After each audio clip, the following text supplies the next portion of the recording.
देखो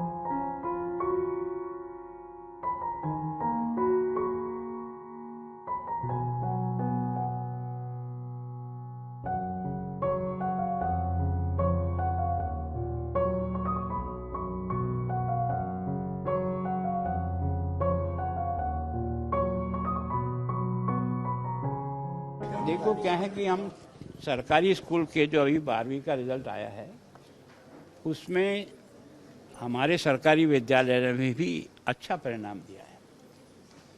पूरी एक तरह से चंडीगढ़ में चाहे वो प्राइवेट संस्थाएं कोई भी है उसमें भी जो पहला नंबर का जो टॉप बालक है 99.4 वो सैनी हमारे ही सरकारी विद्यालय का है और उसके पिताजी सामान्य नौकरी करते हैं कांस्टेबल की। लेकिन उन्होंने विश्वास किया सरकारी स्कूलों पर और हमारे अध्यापकों ने भी मेहनत की।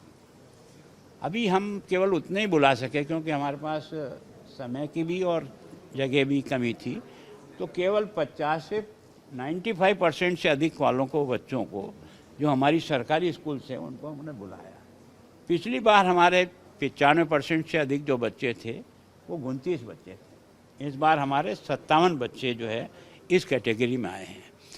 पिछले बार हमारा जो 90% से ऊपर वाले बच्चे थे वो 290 थे। इस बार जो हमारे पास है वो 348 बच्चे हैं। तो एक क्वालिटी में भी इम्प्रूवमेंट हुआ, परसेंटेज के हिसाब से भी इम्प्रूव हुआ। सारे देश का सीबीएसई का रिज़ल्ट जो है वो 95% है। हमारा जो सीबीएसई का गवर्नमेंट स्कूल का रिज़ल्ट है वो 98.25 है। तो एक तरह से हमने उसमें भी अपने आप को इम्प्रूव किया। और सरकारी स्कूल में आप जानते हो किसी बच्चे को न तो हम उसका टेस्ट देते हैं, न उसकी मार्कशीट देखते हैं, न उसके परसेंटेज देखते हैं। जो भी बच्चा आता है उसको हम एडमिशन देकर करवाते हैं। बाकी जो स्कूल हैं वो मक्खन में से मक्खन निकालते हैं और हम छाछ में से मक्खन निकालने का प्रयत्न करते हैं। तो वास्तव में अध्यापकों की इस तपस्या को मैं सलाम करता हूँ कि सरकारी स्कूल के बच्चों को इतने अच्छे परसेंटेज के हिसाब से उनको उत्तीर्ण करना और उनके साथ परिश्रम करना निश्चित रूप से सबसे बड़ी सफलता मैं मानता हूँ। उनका बहुत बहुत आभार और उन माता पिताओं को बहुत आभार जिन्होंने हम पर विश्वास किया। बाकी सामान्यतः आप और मैं दोनों खड़े हैं ना, हमारा बच्चा नहीं होगा सरकारी स्कूल में। देखो कटु सत्य है कि नहीं, मैं जानता हूँ, इसको ज़िंदगी में मैंने भुगता है। तो ऐसे में भी जिनको ये लगता है कि यहाँ कुछ नहीं होता है वहाँ इतनी अच्छी उपलब्धि हासिल होती है। तो निश्चित रूप से हम अपने बच्चों को, और मैंने कोशिश कर रहा हूँ, ये जो 57 बच्चे जो आए हैं 95% से अधिक, इनको किसी न किसी इंडस्ट्री के साथ जोड़ करके ये बच्चे जिस लाइन में जाना चाहते हैं इनका काउंसलिंग करेंगे और काउंसलिंग के बाद ये कहेंगे कि हम इस लाइन में जाना चाहते हैं, तो हम उसके लिए कोई न कोई व्यक्ति उसका सपोर्टर तैयार करेंगे जो उस बच्चे को ठेठ मंजिल तक पहुंचाने में उसके साथ जुड़ करके काम करेगा।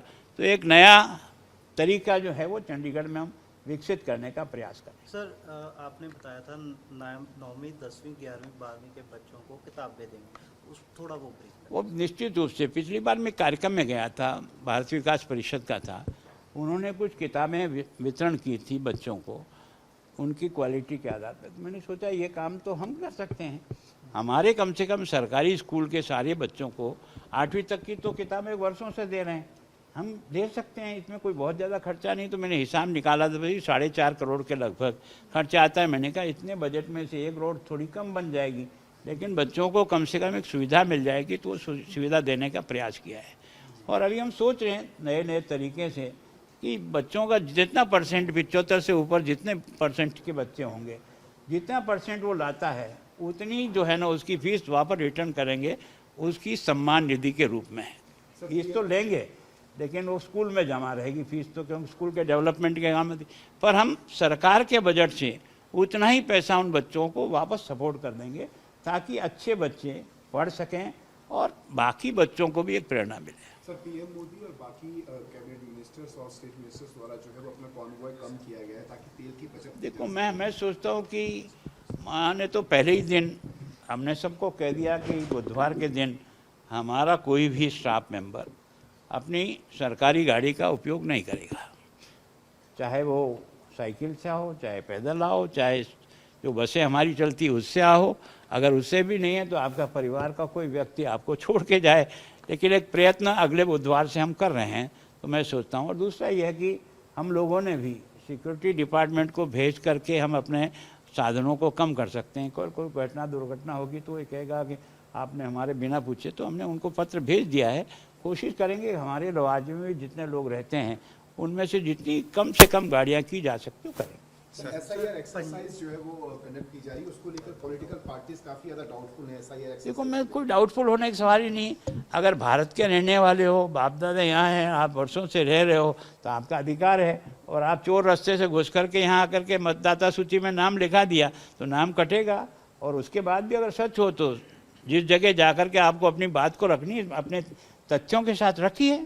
सर किसानों को आपको मिलने की कल कोशिश की गई, लेकिन जो है रोक लिया गया और आज प्रदर्शन किया जा रहा है आपके खिलाफ उनके अंदर से। देखो भाई, उनका जो काम है वो करेंगे, हमारा काम जो है वो हमें करना पड़ेगा। अगर सारे लोग मुझसे मिलने आ जाएं तो इस राजभवन में कहाँ खड़ा रहूँ मैं, उनको कहाँ खड़ा रखूँ? आकर के बात करना चाहे तो बैठे ना टेबल पर, किसने मना किया है?